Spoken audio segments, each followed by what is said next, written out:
Vous, chers amis du matin, chers amis de Canal Algérie, et votre émission, comme chaque mercredi, vous sert de la station régionale d'Oran. Toute l'équipe vous dit bonjour de la station régionale d'Oran. Et bien, en cette matinée, on va commencer par la rubrique de droit où il sera question de parler de la loi relative à l'abus de confiance. Et bien, on verra cela avec notre conseillère juridique, Djamila Saber. C'est toujours un plaisir de la recevoir sur le plateau de Bonjour d'Algérie d'Oran. Alors, je le rappelle qu'aujourd'hui, on est mercredi 18 décembre. Eh bien, il fera mi-figue, mi-raisin.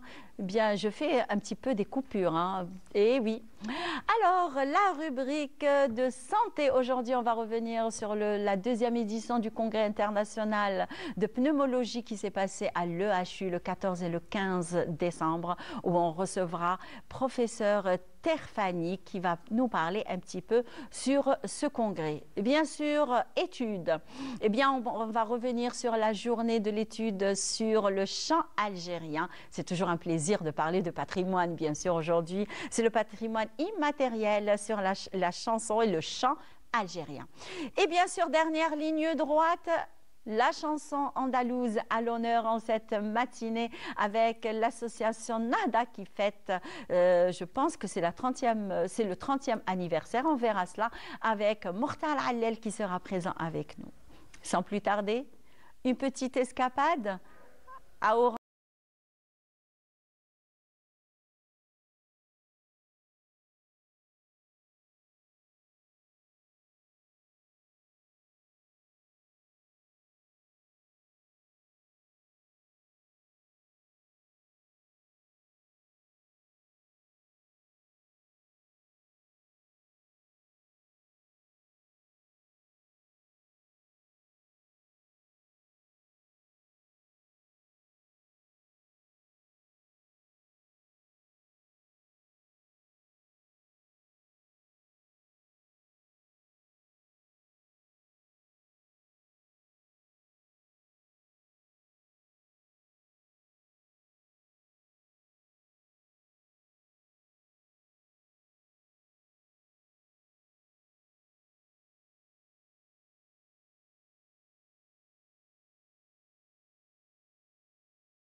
Eh bien voilà, moi je commence toujours à parler en dehors de la caméra, en dehors de vous, chers amis du matin. Eh bien, je le rappelle qu'aujourd'hui on est le mercredi 18 décembre. Il est quelle heure? Eh bien, il est 8h presque 10. Et bien sûr, on va commencer avec la rubrique de droit avec notre conseillère juridique Djamila Saber, où il sera question de parler d'une loi qui est très très importante. C'est la loi relative à l'abus de confiance. Bonjour. Bonjour Iman. Ça va? Ça va. Bonjour, vous allez bien? Chers téléspectateurs, alhamdoulilah, bien. Alors, quels sont les actes considérés comme abus de confiance? Bien, bonne question. Parce que là, c'est que fait. quand vous m'aviez proposé ce sujet, je me suis dit, tiens, il y a des sujets où nous, qui ne sommes pas du tout des hommes et des femmes de loi. Donc, on pense que l'abus de confiance, etc. Je ne sais pas quoi. Donc, on laisse tomber et puis, C'est ça, de toutes les façons, c'est ça l'Algérien. C'est ça, en général, pas l'Algérien. En général, c'est ce qu'on se dit. Mais on ne sait pas que derrière cet acte criminel, c'est qu'il y a une loi. Ouais, qui protège la qui victime. Protège la victime. Qui voilà. peut déposer plainte et demander, c'est-à-dire revendiquer ses droits et tout ça. Alors, l'abus de confiance, en arabe, c'est khiyana al-amana. Donc, c'est l'article 3, ça commence par l'article 376 du Code pénal. Et donc, et ça descend. Alors, déjà, de par le titre, il est très explicite et très révélateur. Exactement. Voilà, donc, c'est-à-dire, quand on parle d'abus de confiance, c'est-à-dire qu'on a été trahi, qu'on a abusé de notre confiance. Voilà. On a fait confiance à quelqu'un. Là, je parle comme ça parce qu'on nous a contacté des téléspectateurs, on nous a dit de simplifier, c'est-à-dire, j'essaie de ne pas de ne pas être trop technique. Très technique, les mots techniques et tout ça. Alors, c'est-à-dire qu'on a abusé de notre confiance, on a fait confiance à quelqu'un. Ouais. Il a abusé de cette confiance-là. Et de là, donc il y a une loi qui nous protège et qu'on peut aller devant un tribunal. De toute façon, généralement, quand on parle d'abus de confiance, on parle toujours d'une arnaque qui vient avec, ça ressemble, juste après. Ça ressemble un petit peu, non? Parce que l'abus de confiance, on va voir quand je vais expliquer, parce que l'abus de confiance a des formes variées et multiples. Donc, quand je vais expliquer, parce que ça ressemble beaucoup, il n'y a pas une grande différence entre le vol et l'escroquerie. Alors voilà, c'est ça. C'est en rapport. Tout à fait. Je vais expliquer, mais il y a une différence. Ah, voilà. Il y a une différence. Voilà, je vais vous expliquer à travers. Alors, les formes, je réponds à votre question, chère Imen. Donc, les formes du délit, de l'abus de confiance, donc elles sont multiples. Par exemple, vous remettez à quelqu'un, c'est-à-dire, vous remettez à quelqu'un ou, par exemple, à l'autre terrain. Je donne beaucoup d'exemples pour que les téléspectateurs puissent comprendre. C'est-à-dire, où vous remettez à quelqu'un, c'est-à-dire de confiance, d'une certaine confiance, entre guillemets. Vous lui remettez. Normalement. Tout à fait. Ou de l'argent, ou des titres, ou des documents, ou des marchandises, ou c'est-à-dire c'est multiple. Donc, vous lui remettez, c'est-à-dire pour un but bien déterminé. Bien précis. Tout à fait. Donc, c'est-à-dire les formes, c'est-à-dire on lui donne ça, ou à titre de mandat, c'est-à-dire ou à titre de lentissement. En arabe, c'est rahan. Donc, ou à titre de louage. Donc, voilà, c'est-à-dire, je vous donne ça pour tel. C'est-à-dire pour un truc bien précis. C'est-à-dire où je vous mandate à me représenter avec des documents ou autre chose et tout ça. Donc, et cette personne, à travers ce mandat, c'est-à-dire quand on mandate la personne, ça, elle en profite pour détourner tout ce que vous lui avez donné pour un but bien déterminé, elle le détourne pour son profit. C'est-à-dire cette personne est de mauvaise foi. Effectivement. Voilà, donc dès le début, elle savait que vous lui avez fait confiance, que vous allez lui remettre quelque chose, et elle savait qu'elle allait le détourner pour elle. Donc voilà. Donc alors le délit, donc il est punissable par, c'est-à-dire de 3 mois à 3 ans d'emprisonnement, de prison ferme. Non? Très peu, mais vous allez voir après, c'est très peu. Même l'amende, moi je trouve, elle est de 500 dinars à 20 000 dinars. Donc c'est une loi à revoir aussi. Donc, mais vous allez voir, c'est-à-dire ça va en crescendo. Et par exemple, quand vous avez affaire, l'autre forme là, quand vous avez affaire à, c'est-à-dire un représentant, c'est-à-dire ministériel ou un officier public, là, la loi, elle est plus sévère. Pourtant, c'est un texte législatif très, très important. Très important. Mais c'est ce qui se fait actuellement, ça fait quelques années. Ils sont en train de revoir toutes les lois, c'est-à-dire qu'elles soient pénales, procédure pénale, civile. Donc à chaque fois, il y a une nouveauté. Donc il y a de nouvelles lois qui sont abrogées, et une nouvelle loi qui abroge les anciennes. Les anciennes. Voilà, tout à fait. Moi, je suis persuadée parce qu'il y a des mutations sociales. Donc ça ne va pas se limiter, ça ne va pas rester comme ça. Voilà. Donc maintenant, quand c'est un officier public, par exemple un notaire, c'est-à-dire quelqu'un qui travaille pour l'État, qui détient des actes. D'ailleurs, on en a vu des cas. C'est ministériel aussi, un avocat, un huissier de justice, quand il détient des documents, ou des fois, il y a un problème de fond c'est-à-dire qui est entre les personnes, c'est-à-dire quand il est de mauvaise foi, il abuse la confiance de son client ou d'une autre personne, c'est-à-dire de la victime. Là, la loi est de 10 années de réclusion criminelle. 10 ans. Ah. Et disons, vraiment, Vous je m'aviez dit souhaite... que ça va en crescendo. Tout à fait. Donc, Oui. et quand il s'agit aussi, donc là c'est 5 ans, pardon. Quand il s'agit de et quand il s'agit, par exemple, d'un représentant d'une société, c'est-à-dire commerciale, industrielle, un administrateur, c'est-à-dire là, c'est de 5 ans à 10 ans. Donc ça dépend où La fonction, la gravité de l'acte, et de la où nature. se passe Tout justement à fait.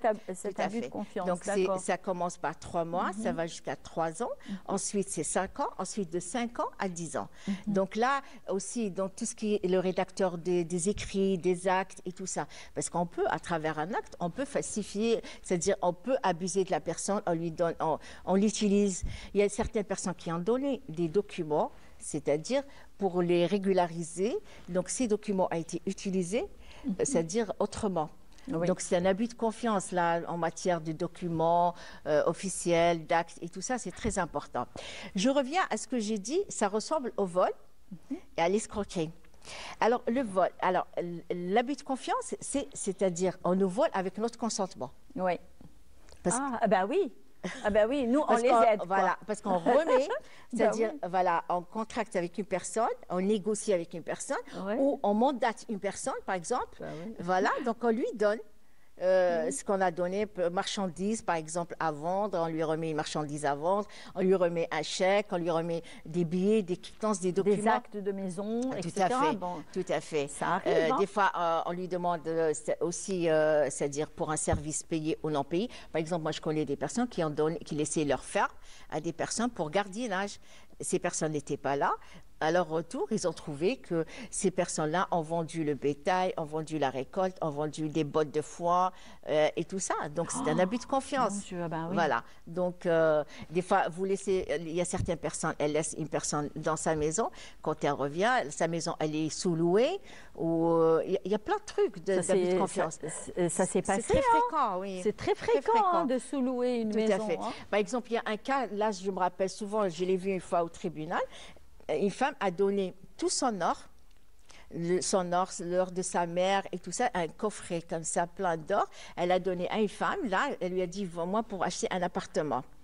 Et la femme, elle a pris tout, donc, et Merci. elle lui a dit ensuite, tu ne m'as rien donné. Oh. Voilà, tout simplement. Ah ben oui, il n'y a pas de Il preuve. n'y a rien, ni facture, Oh là ni... là. rien. Et comment justement, alors, comment démontrer C'est qu'il y a eu difficile. vraiment Très un abus difficile. de confiance? Très Comment difficile. le démontrer? C'est pas évident pour le magistrat. Moi, Voilà, ce c'est que ça. j'ai dit souvent, Oui. c'est pas évident parce qu'on a beaucoup de personnes qui sont de vraies comédiennes. Hein. C'est des actrices, hein, nées, acteurs et Chevronnées. actrices. Tout à fait, nées. Ben voilà. Donc, elle commence à pleurer, l'autre a juré par tous les saints, par le Coran, par le truc et tout ça. Des fois, tu pleures avec elle. Hein? Oui, oui.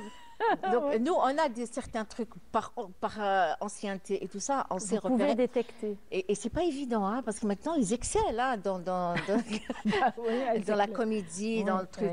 Et c'est des experts hein, en escroquerie et tout ça. Oui. Alors, il vous dit, c'est pas évident. Des fois, il y a des témoins, on ramène des témoins, on essaie de demander des témoins. Le magistrat, je vous dis, c'est pas évident. Donc, s'il est convaincu, donc il condamne l'autre, mais il n'y a pas de preuve. Alors, et comment, justement, comment cette loi s'intègre-t-elle dans le cadre juridique? Donc, tout simplement, s'il y a... Elle est où sa place? Ben, elle est très importante parce qu'on voit énormément maintenant. Qu'est-ce que je vous ai dit maintenant? C'est-à-dire de part de tout le monde, hein, pas seulement notre société. Hein. Maintenant, on voit que l'abus de confiance, l'escroquerie, c'est-à-dire pour l'amour du gain facile, on est prêt à tout. C'est-à-dire, on vous vole, on vous arnaque, on abuse de votre confiance, on fait tout. Donc là, la loi est très... C'est pour ça, moi, je dis, il faut revoir cette loi. C'est-à-dire, il faut que les peines soient très, c'est-à-dire sévères et tout ça, pour que ça cesse un petit peu. On essaye de... Mais sinon, c'est très... Et c'est pour ça que je vous ai dit, le vol, on n'a pas notre consentement. Le vol se fait par surprise, c'est sans notre Des fois, on consentement. ne se rend même pas compte hein, qu'on a été arnaqué, qu'on a été voler, etc. Tout à Donc, fait. et quelles sont les procédures judiciaires?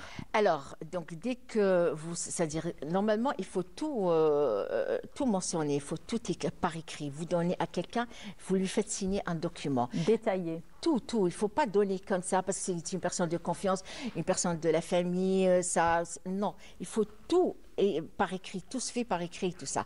Donc dès qu'il y a abus de confiance, on sent qu'il y a abus de confiance, que c'est-à-dire ce qu'on a remis à cette personne a été détourné à son profit, on dépose plainte auprès du procureur de la République. Moi, je préfère mieux d'aller à la police parce que ça va revenir à la police. Donc il vaut mieux déposer une plainte détaillée avec Directement à la police. Tout à fait. Est-ce qu'ils acceptent justement cette plainte? Non, bien sûr. Non, mais c'est sûr, c'est certain. Le procureur de la République, c'est-à-dire le parquet, accepte toutes les plaintes, accepte tout. Alors, mais il y a une étude qui se fait. Donc, si c'est une plainte, voilà, c'est-à-dire qui est motivée, qui est basée sur des preuves, elle suit son cheminement. Donc, c'est-à-dire les personnes sont poursuivies, il y a une enquête qui se fait, des fois ça nécessite une instruction auprès du juge d'instruction et tout ça. Si on voit que c'est juste des fois des gens par méchanceté, ils déposent plainte contre vous, hein. C'est un règlement de compte. Ce qu'on appelle Shakawi al-Kaydiya en arabe. Donc, parce que là, il veut se venger de vous par n'importe quel moyen, il invente une histoire, il dépose plainte. Donc, le procureur étudie la plainte, il voit, s'il voit qu'elle n'est pas motivée et tout ça, il comprend que c'est juste un règlement de compte, une vengeance, il classe l'affaire, ce qu'on appelle en arabe hifd al-shakwa. Voilà. Donc, il avise tout le monde que cette plainte a été classée. Non avenu. Voilà, tout à fait. Sinon, quand il y a abus, normalement, on a des preuves et tout ça. On dépose plainte, donc avec des preuves et tout ça, auprès du procureur de la République territorialement compétent. Hein. C'est-à-dire, vous habitez un quartier, il faut aller dans le tribunal, sinon vous serez débouté en la forme. Ah, d'accord. Pour incompétence territoriale. Ah, d'accord. Voilà, il faut le commissariat ou alors le tribunal du quartier, quoi. Si vous ou alors savez pas, des vous alentours. allez au tribunal. Plus près. Voilà, il y a un personnel là-bas. On va vous orienter. C'est-à-dire quel est le tribunal territorialement compétent où vous devez déposer votre plainte. Parce qu'il faut faire très très attention.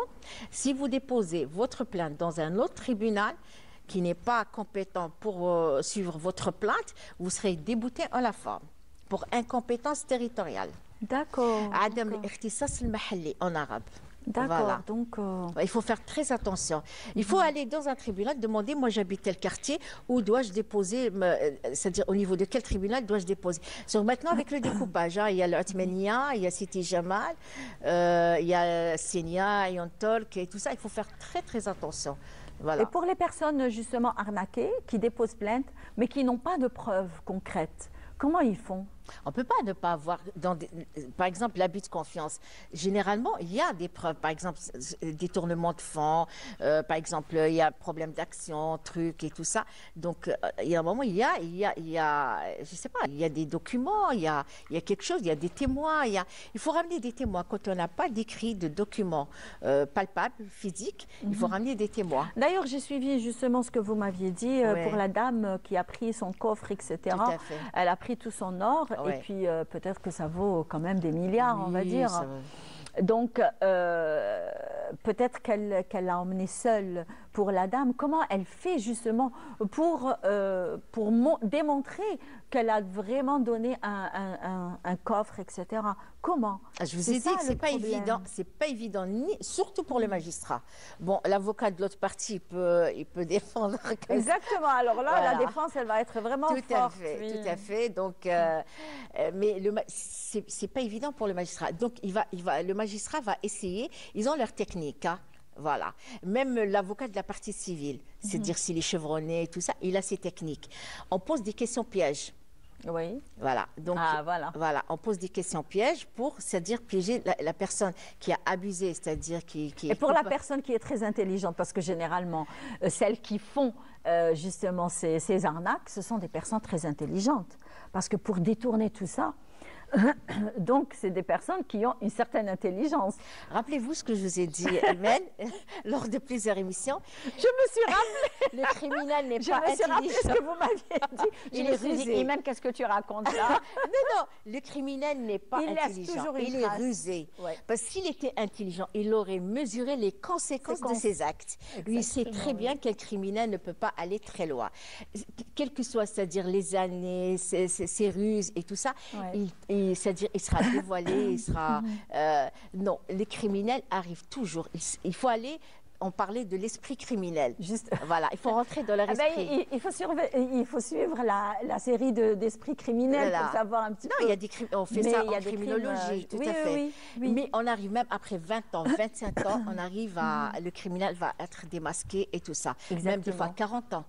Les cold cases, les crimes non élucidés, Eh oui, ils oui, arrivent oui. toujours à être élucidés. Ils laissent Mais toujours des quelque années chose. après, Mais le crime est élucidé. Oui. Donc, par exemple, je vous ai dit, comme pour un abus de confiance, s'il n'y a pas de... Normalement, il y a des preuves. Parce que l'abus, par exemple, parce qu'on a vu plusieurs formes. Les formes sont variées et multiples. des fois, l'arnaqueur lui-même, il fait des fautes. Hein. Tout à fait. C'est lui. Je hein. vous ai dit, il est rusé, mais il n'est pas intelligent. Exactement, Ou il est oui. tellement imbu de sa personne. On étudie ça Il en est tellement sûr de criminologie. lui. Voilà. Ouais. Imbu de sa personne qui se dit, on m'a jamais me démasqué, on va jamais m'arrêter. Il se fait arrêter par lui, il commet des erreurs. Voilà, exactement, oui. Et le magistrat, généralement, on a ce qu'on appelle en arabe hinkat al-qadi ou la hinkat al-muhami. Donc, c'est-à-dire l'expérience vécue et tout ça. On arrive à poser des questions pièges. Et quelqu'un qui ment, attendez quelques minutes et reposez-lui la même question. Ah Il ben, va vous comme, donner une autre version. Eh ben, comme ma mère me disait, Ouais. Allah yarhamha, pour mentir, il faut avoir une bonne mémoire. Tout à fait. Donc, Mais le menteur n'a pas une bonne mémoire. Et le menteur, il n'a pas une bonne Parce qu'il mémoire. ment tellement, Ouais. il arnaque tellement, il est malhonnête, Ouais. qu'il raconte plusieurs versions je sais pas, en laps de temps très court. Très court, exactement. Laissez-le, posez-lui une question en début de l'audience. Moi, ce que je fais des fois. Ensuite, je laisse c'est-à-dire à la fin, je repose la même question, mais c'est-à-dire formulée autrement. Bah oui. Et croyez-moi, il va... Il tombe. Oh oui, ça tombe, il tombe dans le piège. Alors, et quelles sont les, on va dire, les différentes, on va dire, pas arnaques, si j'ose dire, quelles sont les différentes, justement, magouilles d'abus de confiance? Alors, on peut les trouver dans quelle situation? Voilà. C'est-à-dire, on peut les trouver dans toutes les situations, comme je l'ai dit au début de l'émission. Donc, on peut les trouver chez le simple citoyen. C'est-à-dire suite aux exemples que j'ai donnés. On peut les trouver plus haut, c'est-à-dire quand il s'agit c'est-à-dire de contrats, d'actes, de trucs plus... Des fois, on les trouve quand il s'agit de fonds, d'argent, d'actions, c'est-à-dire vente immobilière, d'actions, voilà, d'actions de sociétés immobilières aussi. Des fois, il y a des gens qui font appel au public. Par exemple, on trouve, par exemple, les administrateurs, des directeurs de sociétés commerciales et industrielles pour vendre des actions et tout ça. Donc ça, c'est le haut niveau là de l'arnaque et de l'abus de confiance. Ouais, voilà, ok. donc les gens achètent. Il y a des personnes qui achètent des actions. Ben oui. Voilà, il y a des problèmes aussi dans l'échange de titres aussi.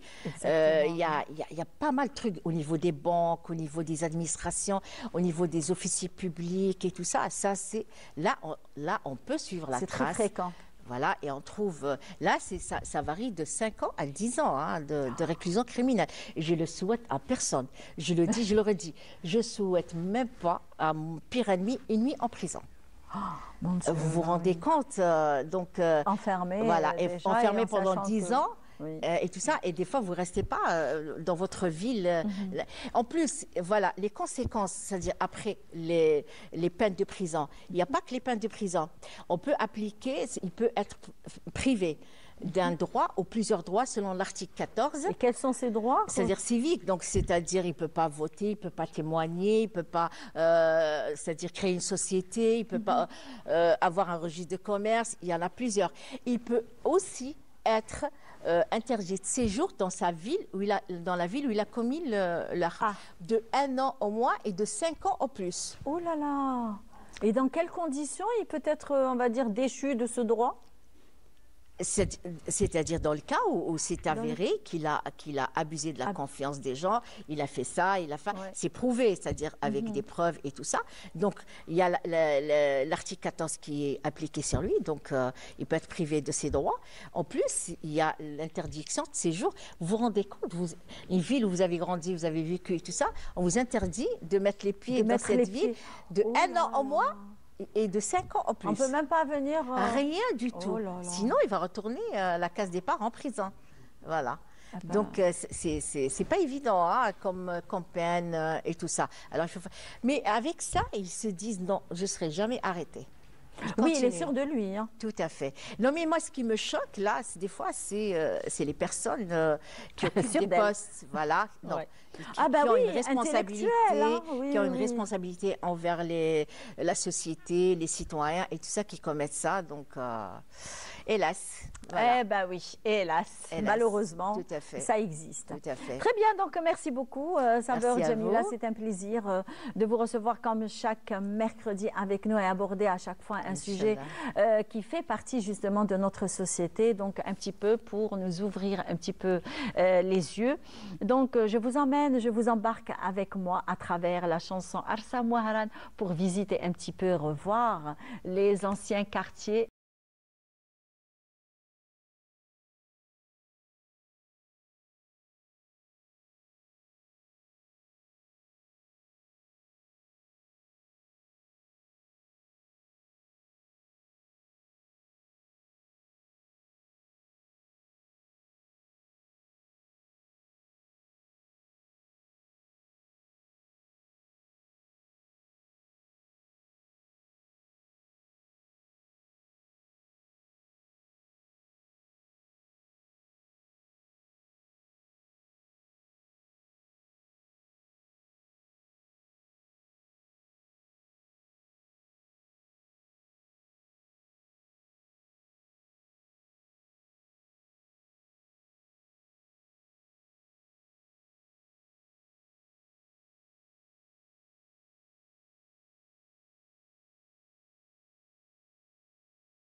C'est une très belle chanson d'ailleurs. J'avais demandé à notre script, Selma Khaladi, pour qu'elle puisse nous laisser encore la chanson parce que là, elle est très très belle.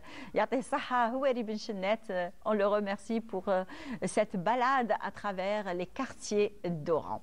Et bien sûr, comme je l'ai annoncé tout au début, la santé qui est là présente avec nous puisqu'on va revenir sur le deuxième congrès international de pneumologie. Et nous avons pour en parler, professeur Terfani, Jahida Terfani, elle est chef de service de pneumologie à l'EHU d'Oran, 1er novembre. Bonjour. Bonjour. Ça va? Bonjour. Vous allez bien? Ça va très bien. C'est votre première télé?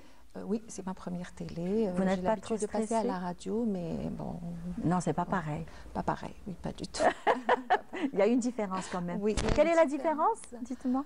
Ah bah, là déjà, il y a des lumières, il y a... Il y a beaucoup de monde derrière, exactement. Par rapport à voilà, la radio, je suis avec une seule personne et les autres sont un peu plus loin que moi, de moi. Et, donc, et voilà. personne ne vous voit aussi. Et tout à fait. Et là, tout le monde vous voit, tout le monde vous écoute, tout le monde est attentif à ce que vous allez dire. Alors, la deuxième édition, le deuxième congrès international de bronchologie et de pneumologie internationale, interventionnelle, voilà, alors qui s'est tenu le 14 et le 15 décembre dernier. Alors, est-ce que vous pouvez nous faire un petit topo, à commencer par le programme concocté pour ces 2 journées?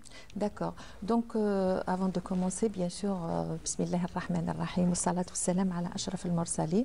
Je te remercie infiniment, Imen, de m'avoir invité sur ce plateau. Et je dis bonjour, bien sûr, à tous les téléspectateurs de Canal Algérie. Qui nous regardent chaque mercredi. Voilà. À la station régionale d'Oran, voilà. Voilà. Et donc, pour commencer, je dois d'abord rectifier un petit...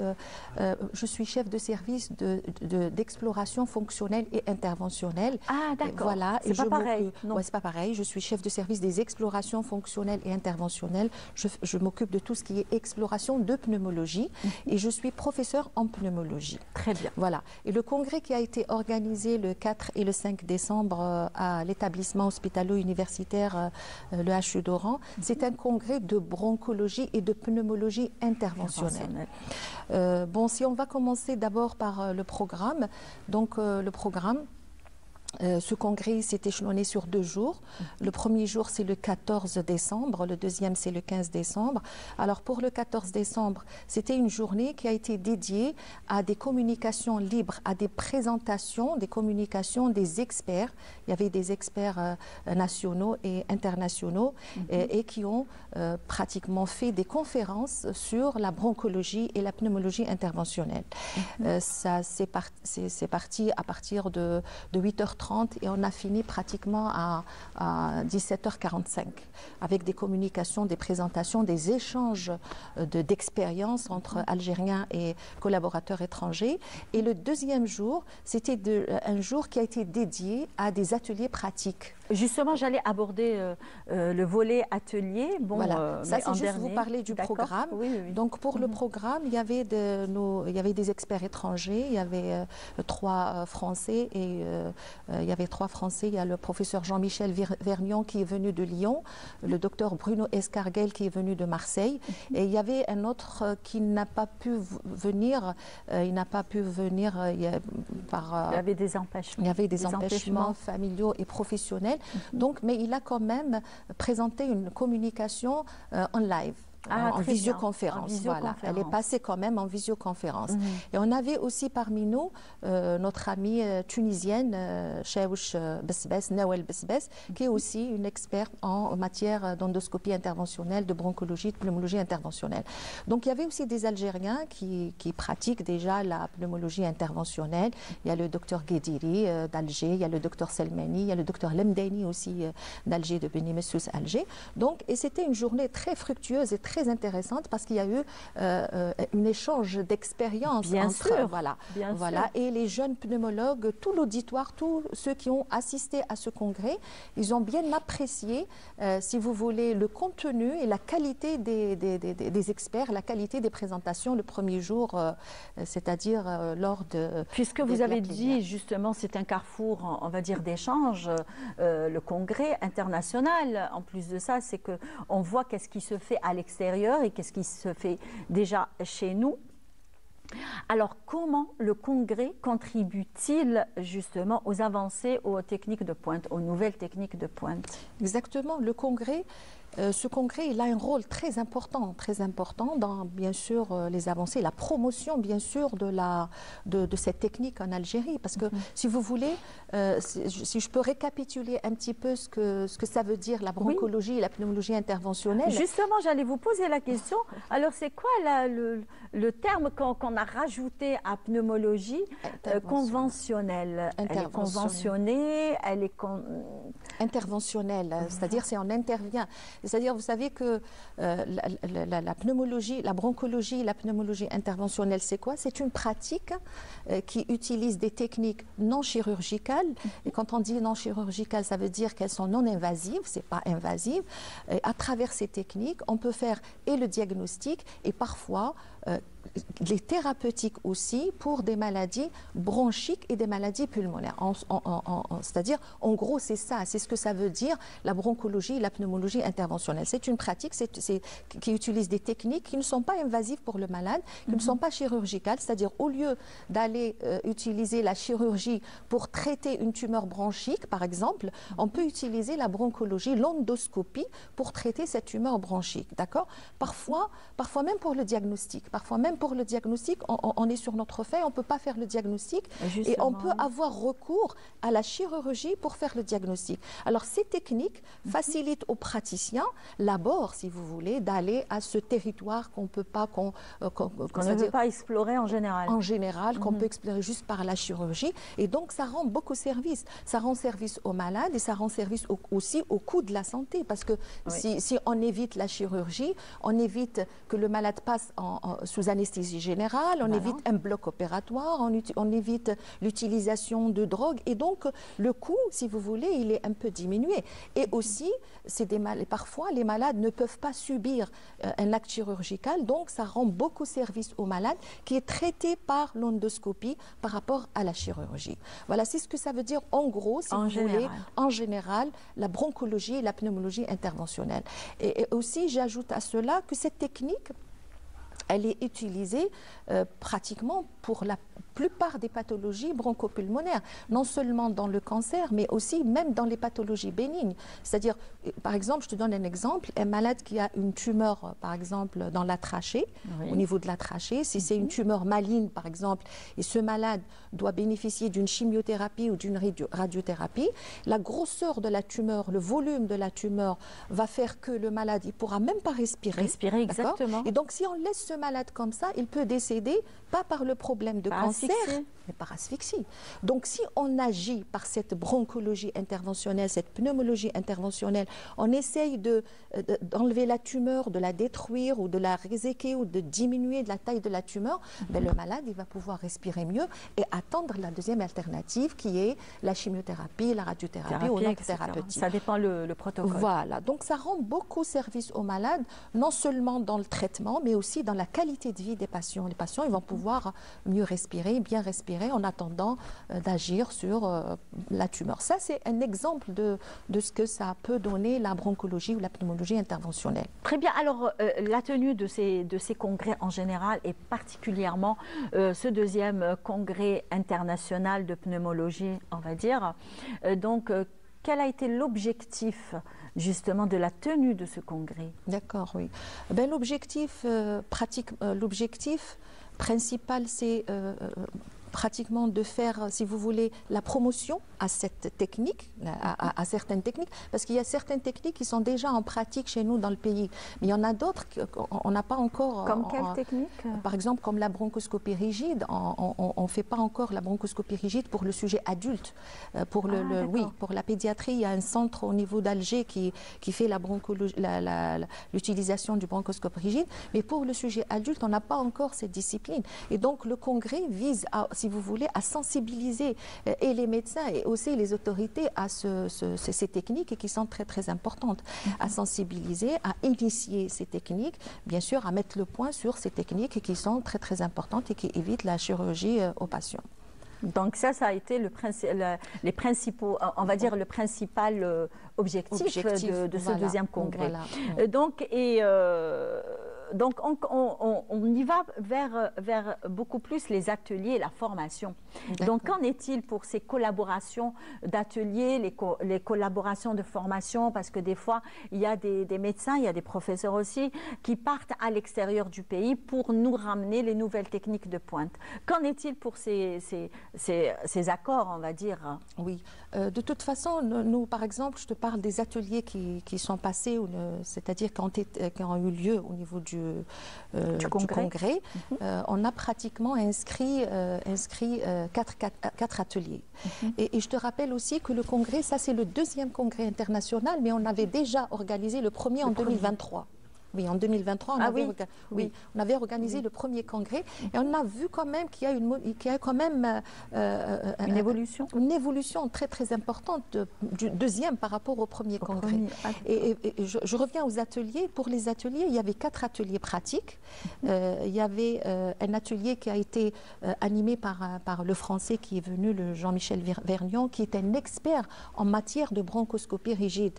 Donc on avait ramené un bronchoscope rigide et une maquette en plastique bien sûr, et on a fait la formation pour un groupe de médecins et des étudiants. Et ce qui nous a été surpris cette fois-ci et ce qui nous a motivés, et ça veut dire que le congrès il a eu quand même des échos importants et une importance aussi par rapport. Mais il y a eu même des étudiants qui se sont intéressés et qui se sont inscrits parce que l'inscription on l'avait faite préalablement. On a fait préalablement l'inscription, on a mis sur Internet pour ceux qui veulent s'inscrire aux ateliers. Et on a délimité les ateliers, on avait 4 ateliers. Et pour que l'atelier soit bien fait, bien assimilé, il ne faut pas qu'il y ait beaucoup de personnes. Et je vous assure que la liste était grande, il y avait plusieurs personnes. Il y avait combien par atelier? Nous, on avait pris pratiquement 15 par atelier, mais les inscrits, ils n'étaient pas 15. D'accord, ils étaient beaucoup plus. Voilà, les inscrits, ils étaient beaucoup plus que 15, mais nous, on n'a pris que 15. Pourquoi?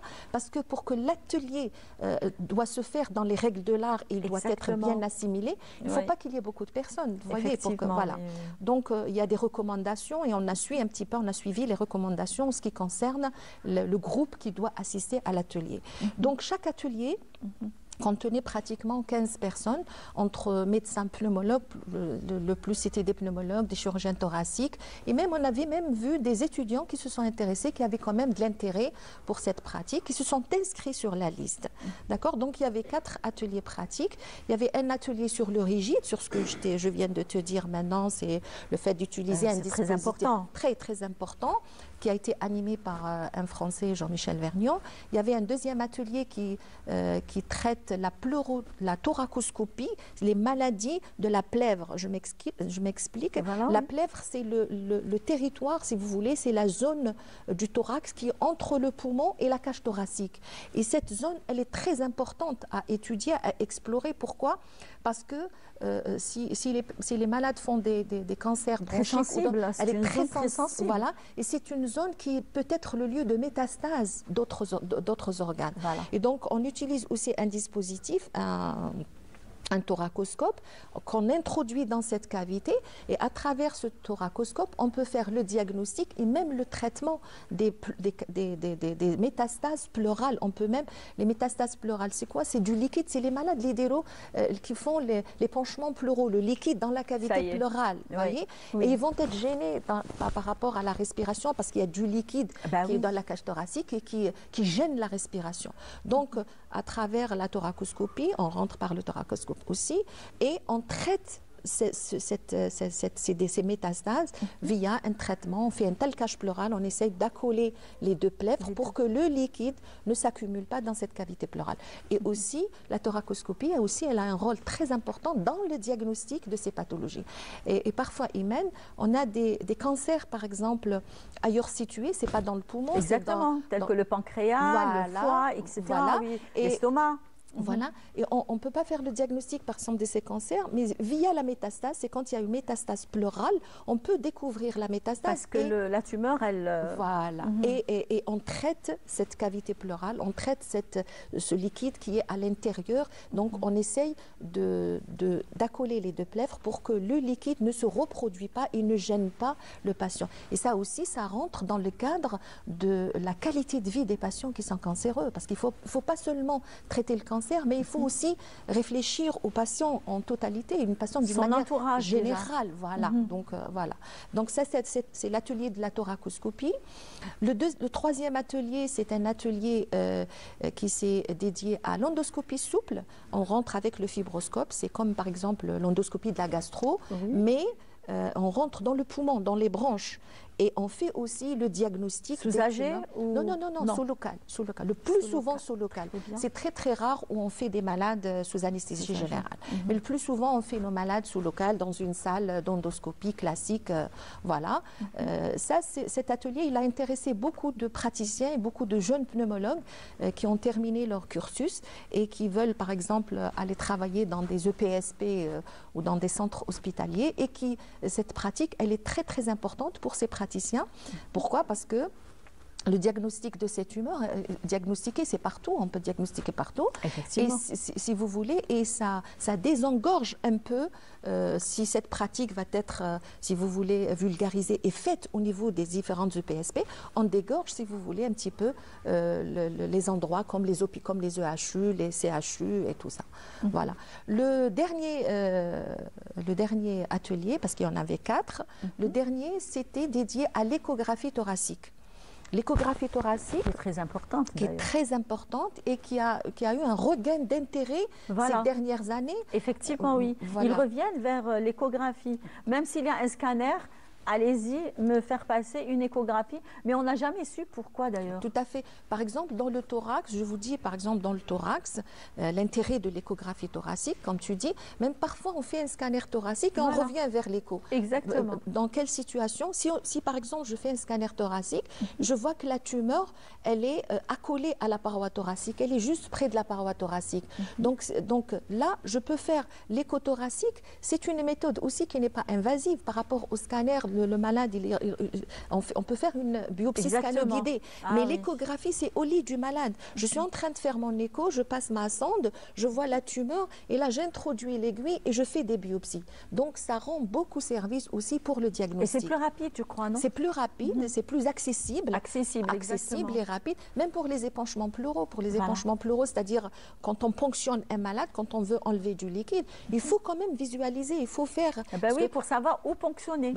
Pourquoi? Parce que des fois, parfois, on a un organe. Par exemple, si je prends la droite, si l'épanchement, il est dans la cavité pleurale droite. À droite, c'est-à-dire ça. Voilà. Là où il n'y a pas le cœur. Là où il y a le foie. Voilà, là où il y a le foie, là exactement. Parfois, le foie, on peut prendre, si je ponctionne sans pour autant regarder à l'écho, je peux tomber dans le foie.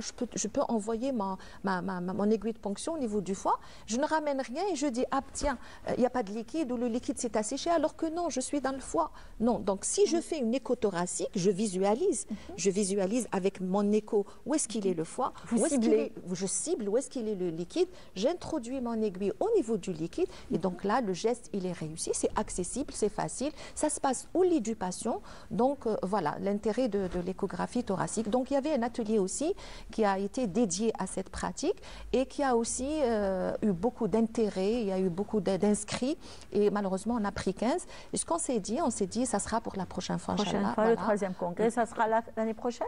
Non, pas obligatoirement le troisième congrès, parce que si on va faire jusqu'au troisième congrès, on va encore attendre une année. Exactement, voilà. Le congrès, ça se passe une fois dans l'année. Mais nous, on est en train pour... Des journées médicales, thématiques, pour promouvoir ces techniques et pour faire apprendre aux gens. On peut faire même des journées scientifiques, des journées thématiques. Dans ce sens, et on en a déjà fait. On a déjà fait à l'EHU, pratiquement à notre hôpital 1er novembre, à l'EHU. On en a fait deux journées d'apprentissage d'échographie thoracique et les gens ont bien apprécié, même les résidents. Actuellement, le résident, il ne ponctionne plus jamais seulement, c'est-à-dire sans faire l'écho. Tous les résidents, pratiquement, ils sont formés à l'échographie et ils ponctionnent via l'échographie. Très bien, alors ça, c'est ce qui concerne le deuxième congrès international de pneumologie. Donc, et là, nous allons aborder d'ailleurs un sujet qui est très, très important et qui est devenu fréquent dans le service de pneumo, donc les corps étrangers. Alors, parlez-nous un petit peu de ce fléau, si j'ose dire. Oui, oui. Merci d'avoir abordé ce sujet qui est très, très important et qui nous tenait à cœur. Et on voulait aborder ce sujet. Je vous assure qu'on voulait, ça fait très longtemps qu'on avait discuté de ça. Alors, les corps étrangers, c'est quoi? C'est quelqu'un qui est en train de manger et hop, au lieu que la bouffe passe au niveau de l'œsophage, ça passe au niveau de la trachée. Oui. Et quand ça passe au niveau de la trachée, le malade suffoque, il est en dyspnée, il est gêné. Et là, ça dépend de la taille et ça dépend de l'évolution du corps étranger. Si on a par exemple un morceau de viande, si la personne est en train de manger un morceau de viande, ça passe au niveau de la trachée, le morceau de viande est gros, le malade, il peut être asphyxié et décéder, il peut décéder à l'instant même, bien facilement. Sûr. Parce qu'on a un obstacle à l'air, on a un obstacle à l'oxygène. Moi, ce que je veux aborder aujourd'hui, c'est cette épingle de foulard des filles qui portent le foulard. Pourquoi? Parce que dans notre série de corps étrangers, on avait fait une étude et on a présenté, moi personnellement, j'ai présenté une communication au niveau du deuxième congrès international. C'est une communication qui parlait des corps étrangers endobronchiques. Et 87% de nos corps étrangers, c'était des épingles de foulard. Oui, 87%. Alors, une épingle qui passe, on ne la sent pas, elle ne peut pas nous piquer vous savez, les filles, quand elles portent le foulard, quand elles sont en train de mettre le foulard, et, ça c'est une habitude. Des fois, ça part. Ils mettent l'aiguille dans la bouche. Oui. Tout le monde met l'aiguille dans la bouche, se met devant la glace. Voilà, effectivement. Exactement, ils mettent l'aiguille dans la bouche. Et ensuite, elle est en train de façonner comme ça son foulard. Et hop, l'aiguille passe au niveau de la trachée. C'est tout à fait normal. On ne peut pas rester sans respirer. On respire, on doit respirer. Ça, c'est un truc réflexe. On ne peut pas ne pas respirer. C'est pour la survie. Voilà. Et donc, en respirant, en inspirant, l'aiguille passe au niveau de la branche. Oui. Donc, on a eu beaucoup de malades comme ça, beaucoup, de filles comme ça. Ça dépend à des âges différents. De 12 ans jusqu'à pratiquement 40 ans, 50 ans. Et voilà, donc l'aiguille, elle passe et vers la fin, la patiente parachute chez nous pour extraire ce corps étranger via l'endoscopie. On doit introduire un fibroscope à l'intérieur de la branche et on va introduire une aiguille, plutôt une pince, à travers ce fibroscope et aller attraper l'aiguille et la ramener.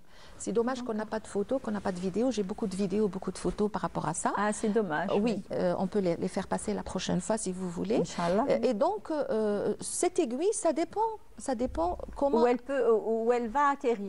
Barakallah. Voilà. Des fois, l'aiguille, si c'est une inhalation fraîchement faite, si la malade, elle a inhalé son aiguille, par exemple, il y a 2 heures ou il y a 1 jour, et elle n'a pas été touchée, elle vient chez nous, on enlève facilement, très facilement. Quand c'est pris à temps. Quand c'est pris à temps, quand c'est fraîchement, quand la malade, elle consulte tout de suite après. D'accord, quelques heures ou pratiquement 24 heures après.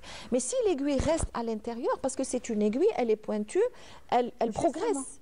Elle va progresser et elle va s'incruster dans la muqueuse. Elle va s'incruster se piquer dans la muqueuse. Et quand elle s'incruste dans la muqueuse, ça va être difficile de la ramener par le fibroscope. Donc il faut passer la main au chirurgien.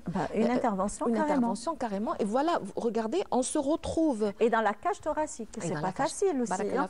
On se retrouve ouvrir un thorax pour une simple aiguille, pour un simple geste qui est mal calculé. Mal calculé, exactement. Donc voilà, donc de ce plateau, je fais un appel aux petites jeunes de ne pas mettre les aiguilles dans la bouche. Voilà, il faut la poser. Voilà, et puis au moment où on arrange notre foulard, donc vous pouvez la prendre et puis la mettre ici. Voilà. Voilà, et là, ce qui est, si vous voulez, ce qui fait mal au cœur aussi, voir une fille avec une cicatrice au niveau du thorax pour une aiguille, c'est pas évident. Et moi, dans ma pratique quotidienne, ce que je dis aux filles qui ne sont pas courageuses pour l'endoscopie, je leur dis, écoutez, il faut que vous soyez courageuses, ne craignez rien, on va la ramener doucement, doucement. Je leur dis, imaginez-vous, si vous n'allez pas m'aider à la retirer maintenant, vous allez passer à la chirurgie, vous allez avoir une cicatrice au niveau du thorax. Et là, la fille, elle devient courageuse. Elle est courageuse, très courageuse même. Voilà. Oui. Voilà. Donc c'est ça. Parmi les corps étrangers, c'est ça. C'est 87%. Il y avait cette épingle de foulard qui est là et qui peut faire l'objet d'une... Et quels sont les autres corps étrangers? Les autres corps étrangers, généralement, c'est des enfants. On avait enlevé des capuchons de stylo. Des capuchons de stylo. Je ne sais pas comment on appelle le dispositif qui est à l'intérieur du sifflet. Quand on siffle, il y a un dispositif... Ah oui, comme un ressort. Comme une hélice à l'intérieur du sifflet. Et je ne sais pas comment il a fait le jeune, le petit. Hop, il a tiré et là, le petit dispositif, il a aspiré, il est passé dans un autre corps étranger qui a attiré l'attention. On a présenté même une vidéo. C'était une sangsue. C'était 4 sangsues.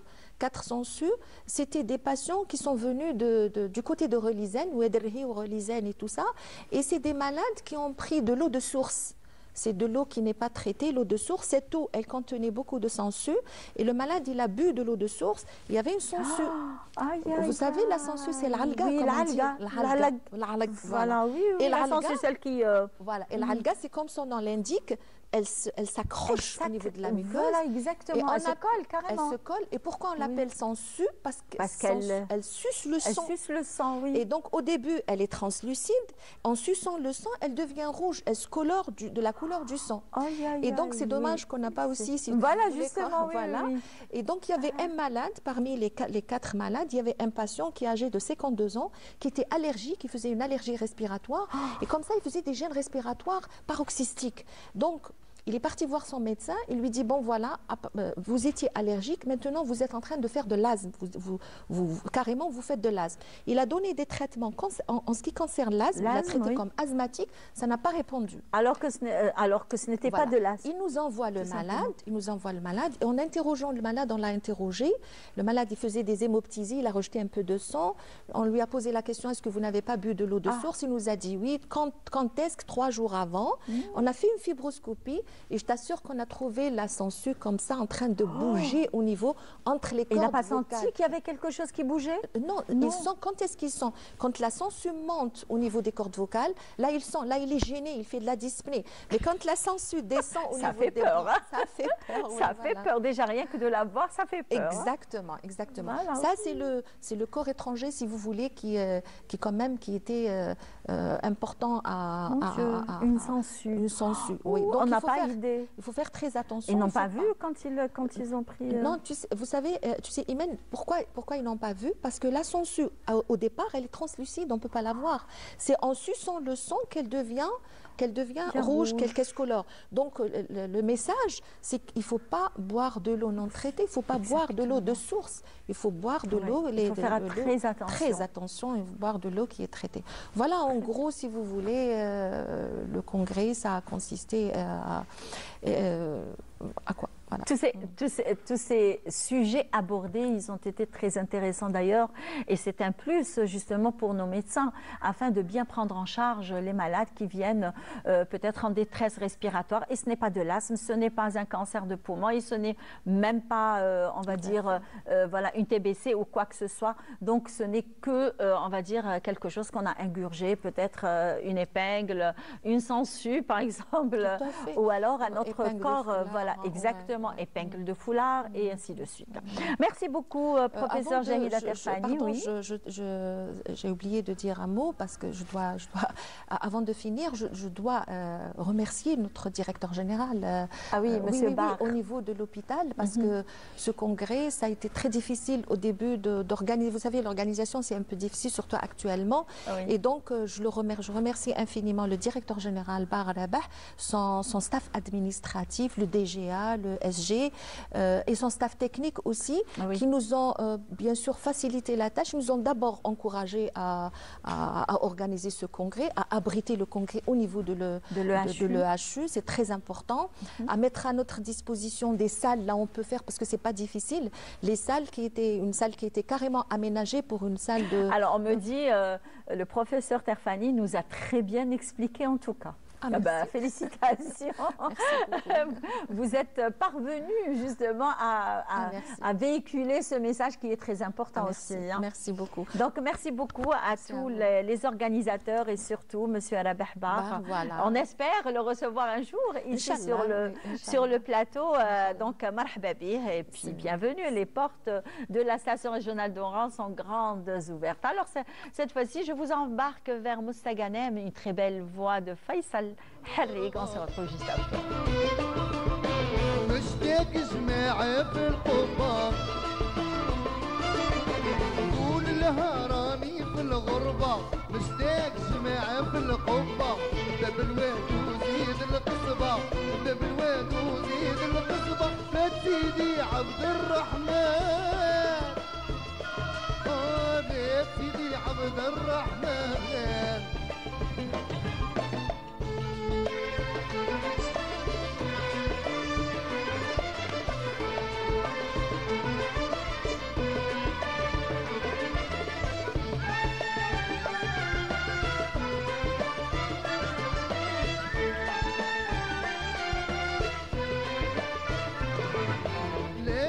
بلاد القبايل تيسي والزبر جمايل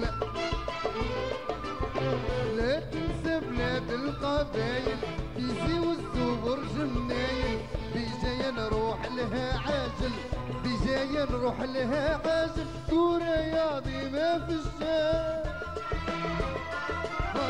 كورة يا عظيمة في الشام نروح لها قاصد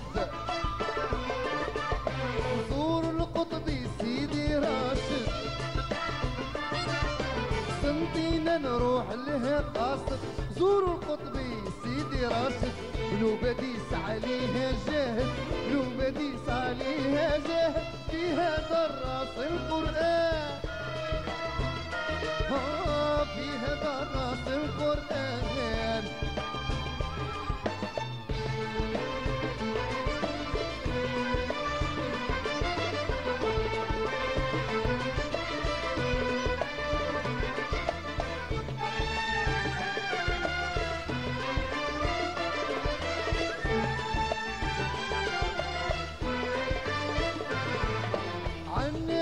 والشرق الغالي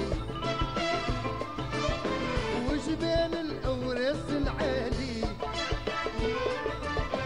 عنبا والشرق الغالي جبال الأورس العالي بمرسمها يا دلالي بمرسمها يا دلالي لوحة ورسمها فنان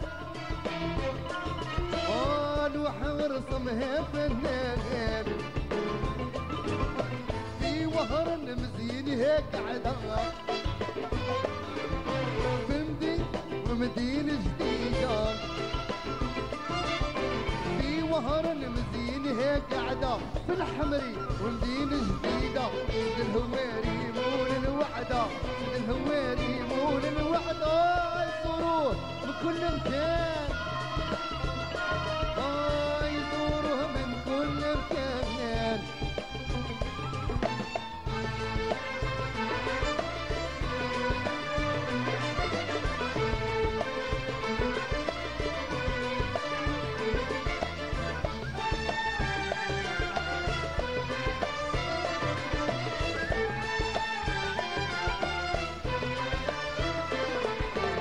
بغيت رفرف بالجنحان تعلق لا بغيت تكمل بالخصلة رفرف بالجنحان تعلق. Je commence toujours parce que ça concerne un sujet très très important. Alors, ce sont on va dire des chercheurs du CRASC qui sont venus avec nous et qui sont là, nos invités. Aujourd'hui, ça parlera d'ailleurs tout au début, si vous vous rappelez, chers amis du matin et de Bonjour d'Algérie de la station régionale d'Oran. Eh bien, on a annoncé tout au début qu'on allait parler de recherche, des journées d'études sur tout ce qui est musique et chant d'Algérie. Alors, c'est un fait social. Donc, on va aborder ce sujet dans un petit moment avec Karim Ouaras. Bonjour. Bonjour, Iman. Ça va? Oui, mais va ça très fait bien. longtemps. Oui, ça fait longtemps, effectivement. Ouais. Voilà. Mais là, je suis là avec beaucoup de plaisir pour échanger avec vous autour des activités que nous organisons ici à Oran, en collaboration avec le CRASC et le SEMA. Donc, c'est vraiment un plaisir d'être ici. Merci beaucoup de l'invitation et merci surtout de l'intérêt porté à ces activités que nous organisons ici. Merci à vous de l'avoir accepté notre invitation. Et bien sûr, nous avons avec nous M. Mohamed Barded Hirsch. Alors, lui, c'est un chercheur au CRASC, justement, et vous représentez justement le CRASC. Ça va, vous allez bien? Très bien, madame. C'est toujours un plaisir de recevoir des représentants du CRASC. Je salue à travers le NTV les téléspectateurs et je suis vraiment honoré de cette présence pour parler un petit peu du patrimoine et de la recherche en général au CRASC et en Algérie. Très bien. Alors, on va commencer à parler du symposium au CRASC qui s'est passé la semaine passée, je pense. Donc, est-ce que vous pouvez nous faire un petit topo sur ça? Oui, madame. Le symposium, je dirais, c'est une habitude au CRASC, d'une façon périodique, d'aborder l'état de la recherche en Algérie. On a fait ça en 2004, c'est l'état des savoirs en Algérie depuis 1954 jusqu'à 2004, c'était l'état des savoirs. En 2014, on est revenu sur sur la même thématique, mais c'est l'avenir des sciences sociales en Algérie en 2014, c'est un grand événement. Et en 2024, on a inscrit un grand symposium concernant le défi de renouvellement des sciences sociales en Algérie. Vous savez, dans la recherche, on entame une thématique, on fait de la recherche, on entame une thématique, on commence à rédiger et on publie. Ça, c'est les habitudes de recherche et on commence à chaque fois. C'est pratique. Mais on instaure des temps de pause pour un petit peu se questionner, poser des questions sur la pertinence de nos résultats, la relation de nos résultats avec l'attente de la société, les fondements de nos recherches, etc. Ça, c'est l'épistémologie des sciences sociales et humaines. On fait de l'épistémologie. On se re-questionne par rapport à nos recherches, par rapport à ce qu'on fait, et c'est tout à fait normal pour un chercheur pour prendre du temps pour évaluer un petit peu sa recherche. Et on fait ça au CRASC périodiquement, presque tous les 10 ans. On peut pas faire l'épistémologie de sciences sociales en Algérie sans revoir le contexte. Durant les 20 années passées, il y a vraiment beaucoup de changements au niveau de l'université et au niveau de la recherche en Algérie. On commence par exemple par l'LMD. C'est un grand changement. On commence par l'instauration des règles déontologiques et éthiques à l'université. Ça, c'est un grand changement.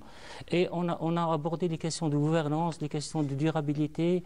L'intelligence artificielle, elle est très importante. Bien sûr. Maintenant, d'ailleurs, elle a gagné beaucoup de terrain. Les réseaux sociaux, la réalité augmentée. Ça, c'est vraiment des changements qui ont un petit peu impacté, influencé la recherche en Algérie.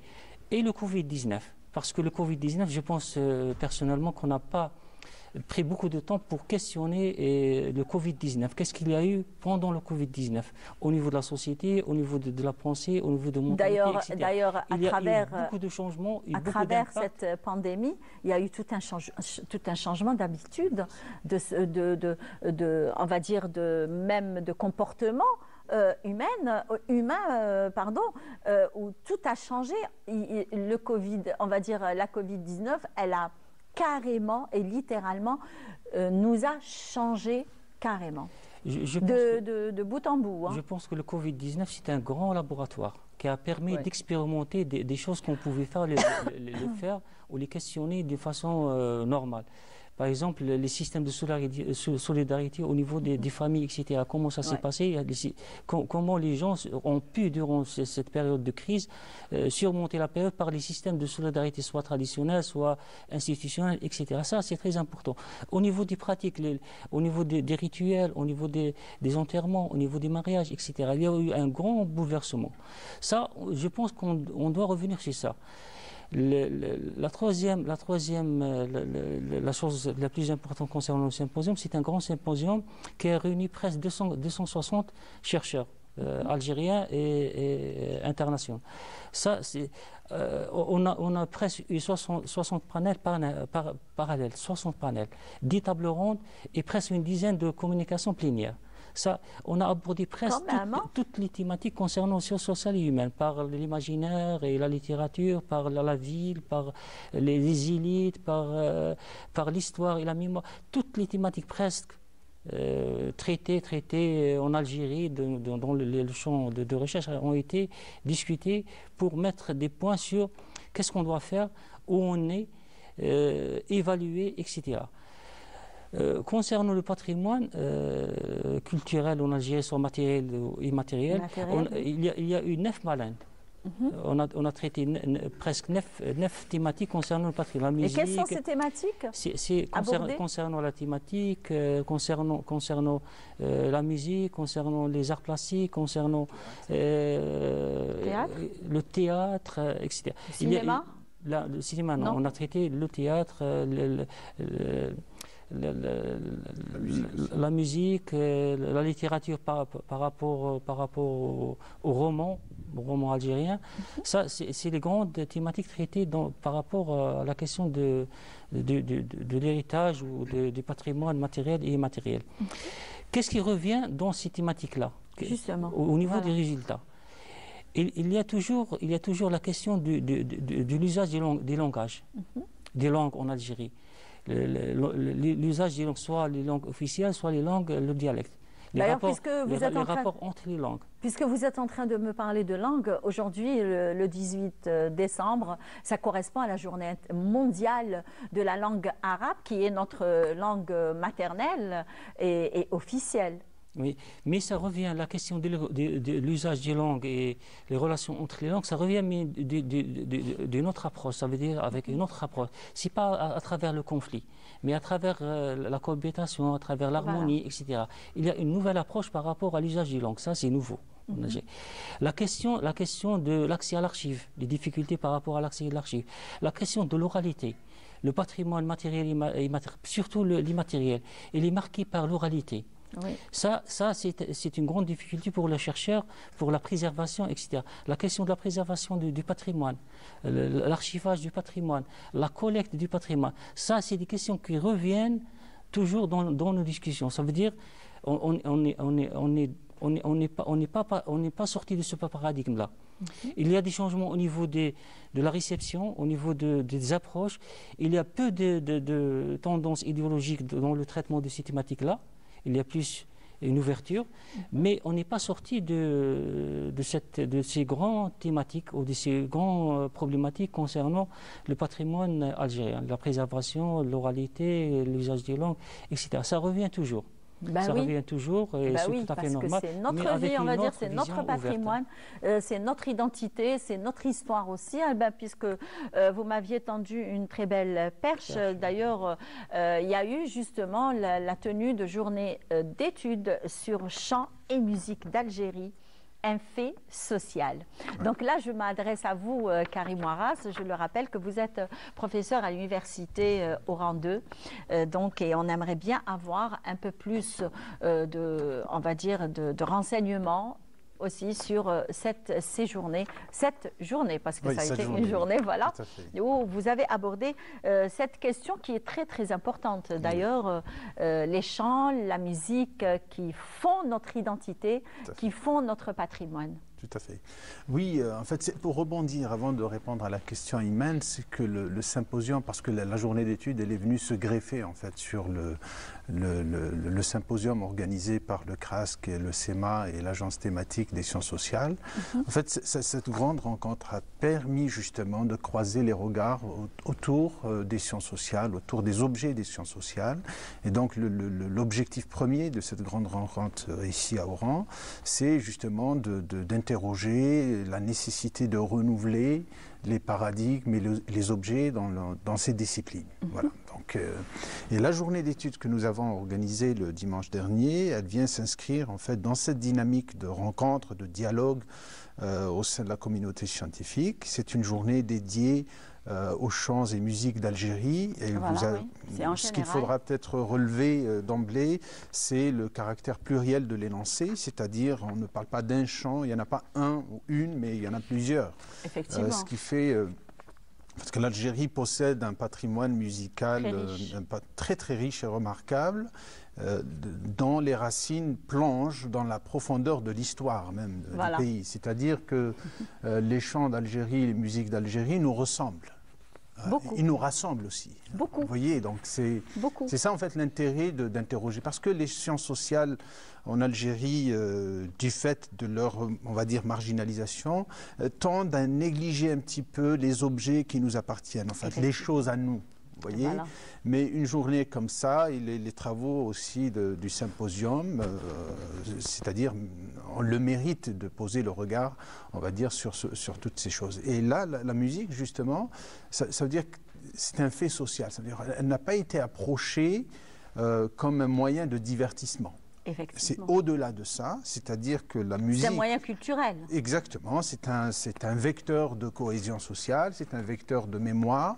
Et vous savez, la musique et la chanson irriguent les imaginaires collectifs. Donc nous sommes tous façonnés par nos musiques. Vous voyez, donc quand on est ici dans l'Oranie, c'est le raï qui façonne. Quand vous êtes dans l'algérois, c'est le shabi. Vous avez la musique arabo-andalouse, vous avez la musique...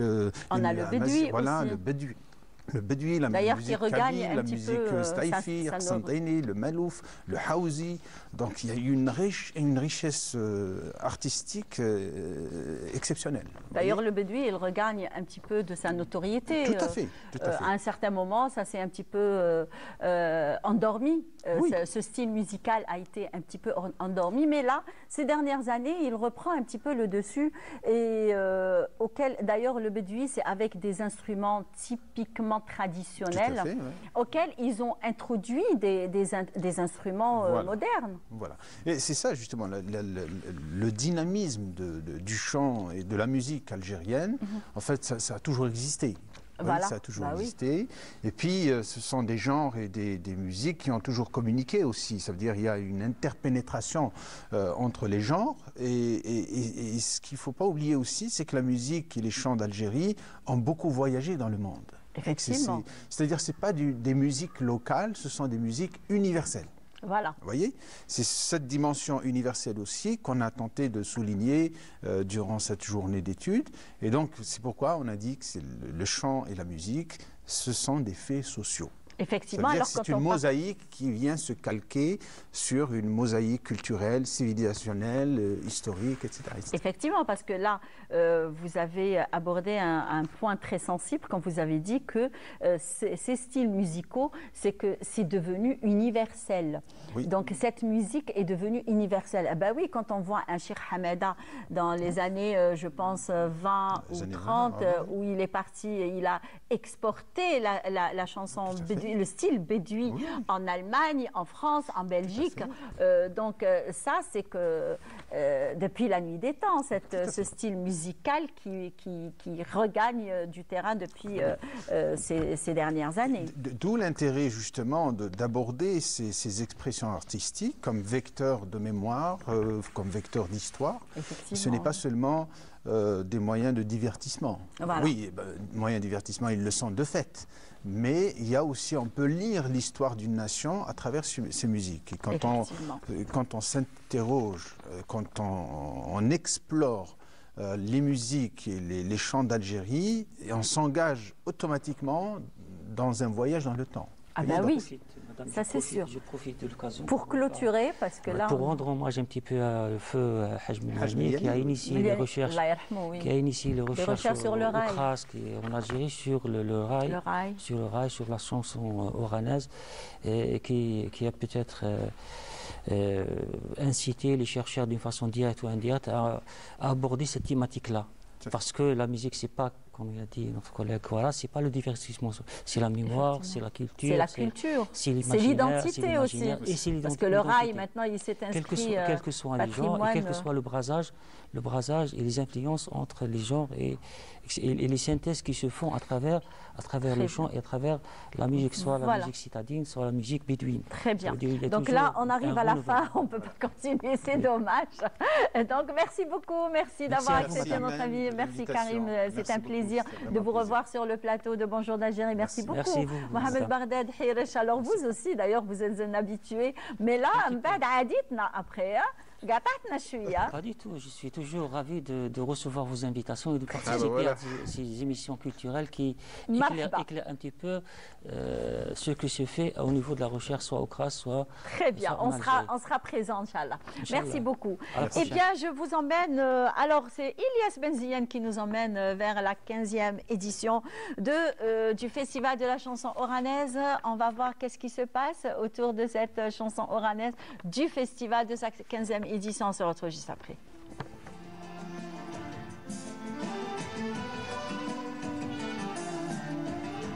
Oran, perle de la Méditerranée, s'illumine une fois de plus du 15 au 19 décembre pour célébrer la richesse et l'héritage de la musique et de la chanson oranaise. Ce festival, organisé conjointement par le commissariat du Festival culturel de la musique et de la chanson oranaise et l'Office national pour la culture et l'information, est désormais inscrit comme une tradition incontournable qui rassemble les passionnés de ce genre emblématique, né au cœur des quartiers populaires de la ville. اليوم حفل له نكهة خاصة وأنه مهدى للشعب الفلسطيني بأكمله، لشعب غزة المضطهد.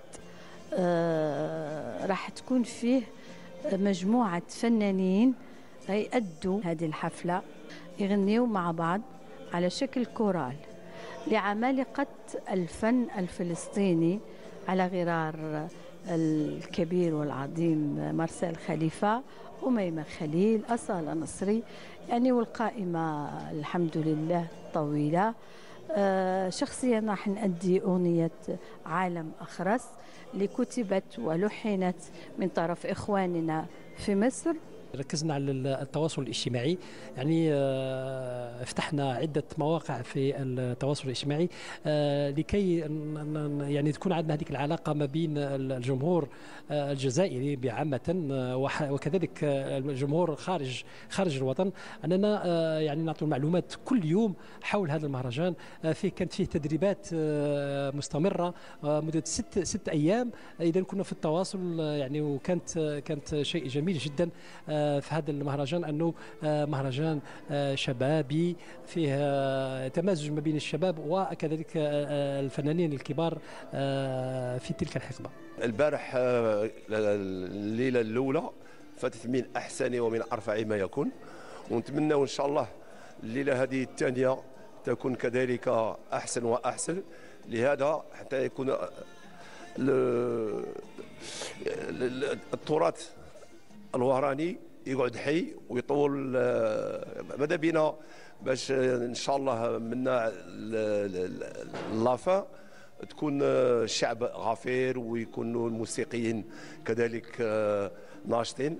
البارح كانت روعه وان شاء الله ثاني اليوم كذلك، وهذا لكل نشاط لمدينه وهران وكذلك للجزائر، لان الثقافه الوهرانيه والثقافه الجزائريه معروفين على الساحه العالميه، وكذلك مدينة وهران معروفة كl'une des meilleures villes de la Méditerranée.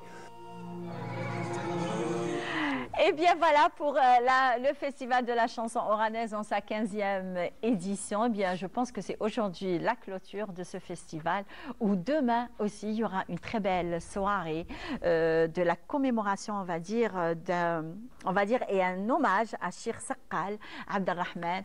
Et aussi, ça correspond aussi au 60e anniversaire de la formation et de l'association Al-Nahda de la musique andalouse. Et bien, pour en parler, nous avons avec nous l'incontournable président de l'association Al-Nahda, M. Mokhtar Allel. Bonjour. Bonjour Imen. Ça va? C'est toujours un plaisir de vous retrouver de bon matin hein, au Bonjour d'Algérie, comme d'accoutumé d'ailleurs. Le plaisir est partagé. Merci, hein. merci. Vous n'êtes pas seul, vous êtes accompagné de M. Nourdine Ben Daoud. Vous êtes vice-président de l'association. Merci de l'invitation. Marhaba bikom. Merci de l'invitation. Et c'est une occasion de parler de l'association de l'anniversaire. Justement. Alors on revient à l'association. Parlez-nous un petit peu de l'association de Nahda et son évolution à travers 60 ans. Ah bah oui, elle a tenu 60 ans. Oui, hein. elle a tenu, alhamdoulilah.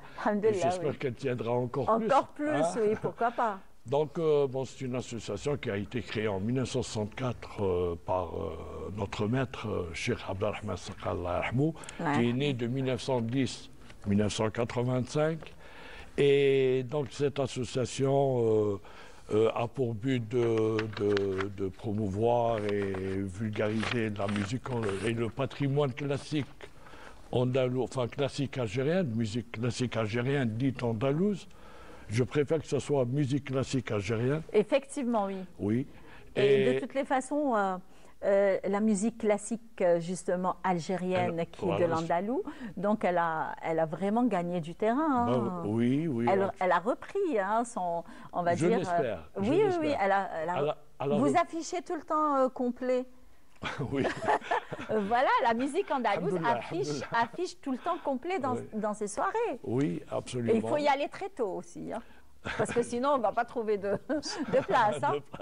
Voilà. En tout cas, c'est une association qui a pour but de faire aussi la formation des jeunes. Oui. Et ça depuis 1976 à travers le directeur qui est aussi directeur directeur de l'école de formation. Voilà.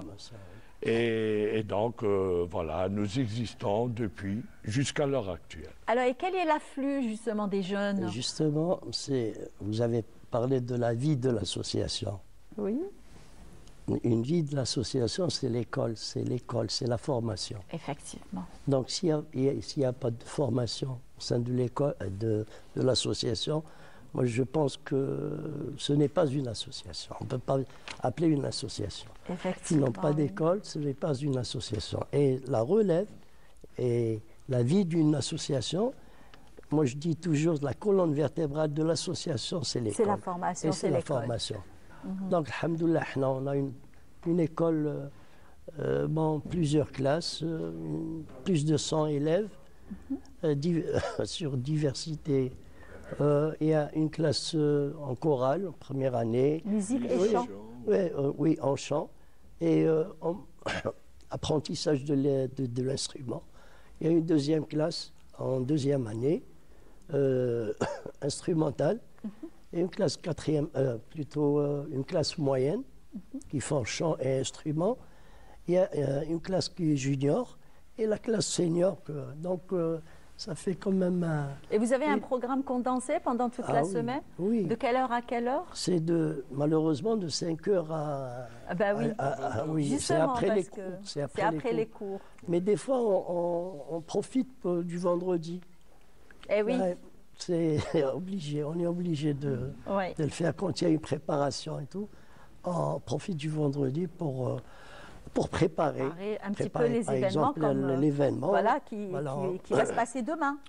Alors, parlez-nous un petit peu de cet événement. Voilà, donc demain, nous commencerons la célébration du 60e anniversaire. Alors, c'est le 19, le 20 et le 21. Et nous avons invité, bien sûr, des associations de Mossaganem, d'Ocléa et de Tlemcen, et des associations d'Oran il va D'ailleurs, on peut-être voit vous qu'il dire...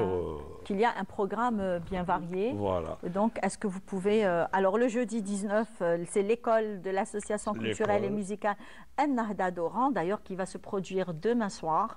Et l'association culturelle Ibn Badja de Mostaganem de Benkrizi. Oui, d'ailleurs, notre ami Benkrizi, oui, c'est avec plaisir qu'on le reverra demain. Le grand garçon, exactement. Et c'est un grand formateur, justement, de la musique andalouse. C'est une grande à association à Mostaganem, oui. Bon, avec Fennoun Nachat, en parallèle. Exactement, aussi. avec Fennoun Nachat, avec monsieur Nourdine Benatia, d'ailleurs. C'est un grand maître, c'est le maître, d'ailleurs. Oui, Ben oui, on ne peut pas les contourner, c'est impossible. Et bien sûr, le vendredi 20 décembre 2024, alors, c'est l'association culturelle et artistique Cheikh Mohamed Bouali de Tlemcen. Oui. D'accord. Alors, il y aura aussi l'association culturelle et artistique d'Al Gharnatiya de Koléa. Oui, voilà. Allez-y. Koléa, oui, c'est ça. Très bien. Et la troisième, c'est l'association culturelle Mustafa Belkhodja d'Oran. Voilà. Le samedi 21 décembre, alors, il y aura l'association culturelle Nassim El-Andalous d'Oran. Une conférence de M. Salim El-Hassar, bah oui, qu'on a reçu déjà sur le plateau. Oui. Donc, la vie et l'œuvre de Cheikh Abdelrahman Sakal, eh bien, on aimerait bien le recevoir sur le plateau, pourquoi pas. Oui. Et bien sûr, l'orchestre supérieur de l'association culturelle et musicale d'Ennahda. Alors, est-ce que vous pouvez nous parler un petit peu de ce programme qui est très, très varié? Et vous avez un petit peu touché approximativement plusieurs associations en même temps. Et plusieurs écoles, et écoles aussi. On va dire l'école d'Alger et l'école de Tlemcen. Voilà. C'est une fusion. Exactement. Voilà. Donc, alors, ça va commencer. Mais oui. en parallèle, pendant les soirées, il va y avoir des hommages. Très bien. Alors, les hommages, c'est pour les gens qui sont décédés, qui ont fait partie du groupe. Moi, je dirais le groupe. Le groupe. Cheikh Abdelrahman Sakal, à l'époque, c'était un groupe. Ouais. Et donc, il y a des gens qu'on connaît, qu'on a côtoyés à l'époque. Moi-même, je me rappelle de certains. Et donc, on va faire hommage à eux. Et aussi des musiciens. Parce que, vous savez, il y a eu beaucoup de générations qui sont passées à travers les 60 ans. Voilà. Et nous les avons vécus. De toutes les façons, nous, la télévision va accompagner justement l'événement de 19 jusqu'au 21. Je remercie la télévision à travers monsieur le directeur. C'est nous, c'est avec plaisir. Et vous, Mourad Zidane, et vous. Omar Zidane. Omar Zidane. D'ailleurs, il adore ces événements culturels. Oui. D'ailleurs, il encourage aussi ça. Par l'occasion, très bien. On remercie les associations, nos amis, qui vont être parmi nous. Très bien. À partir de demain. À partir de demain. Et les sponsors aussi, grâce à eux. On ne cite pas de nom. Non, on a dit les sponsors, on ne cite pas de nom. Parce que c'est grâce à eux que c'est... Et c'est à partir de quelle heure? À partir de 19h, tous les jours. 18h, l'ouverture des portes. Voilà. Et 19h, on commence le... Et je préfère déjà commencer par toi. T'inviter. Je suis favorisée, moi. Voilà mon invitation. Et à travers toi, nous invitons tous nos spectateurs. Très bien, c'est la fin. Voilà. C'est la fin. Donc, merci beaucoup, merci messieurs. On va dire, je vais vous dire bon vent pour ce grand événement, pour cet hommage que vous allez rendre aux grands qui ont fait la chanson andalouse, différentes formations. Oui. Donc, merci à vous, chers amis du matin, qui nous ont qui vous avez... Oh là là, vous nous avez suivis depuis 8h du matin. Merci beaucoup, merci à vous. Quant à moi, je vous souhaite de passer une bonne journée, un bon week-end. Je vous donne rendez-vous quand? Eh bien, le mercredi prochain, à l'heure 8h du matin tapante. On sera présent avec nous, Inch'Allah ya Rabbi. Au revoir.